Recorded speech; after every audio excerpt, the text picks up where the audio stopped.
ಈಗ ಇಂದಿನ ಪತ್ರಿಕೆಗಳ ಇಣುಕು ನೋಟ. ನರೇಂದ್ರ ಮೋದಿಗೆ 3 ದೇಶಗಳ ಅತ್ಯುನ್ನತ ನಾಗರಿಕ ಗೌರವ.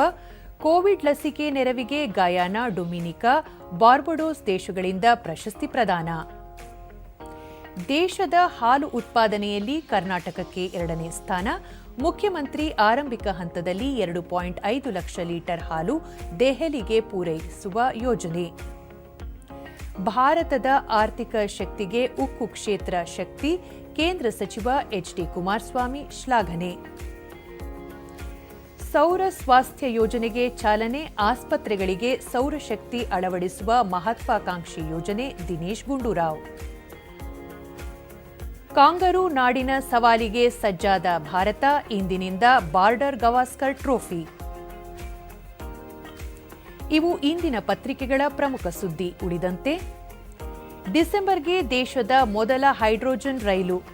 ಜಿಂದ್ ಸೋನಿಪತ್ ಮಾರ್ಗದಲ್ಲಿ ಸಂಚಾರ. ಬೆಂಗಳೂರು ರೈಲು ನಿಲ್ದಾಣಕ್ಕೆ ಹೈಟೆಕ್ ಸ್ಪರ್ಶ. ಅಂತಾರಾಷ್ಟ್ರೀಯ ವಿಮಾನ ನಿಲ್ದಾಣದಂತೆ ಮರು ನಿರ್ಮಾಣ.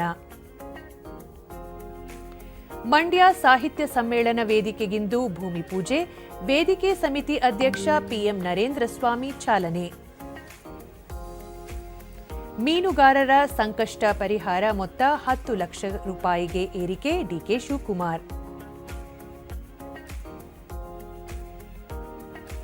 China masters badminton tourney quarter ಫೈನಲ್ಸ್ಗೆ ಲಕ್ಷ್ಯ ಸೇನ್.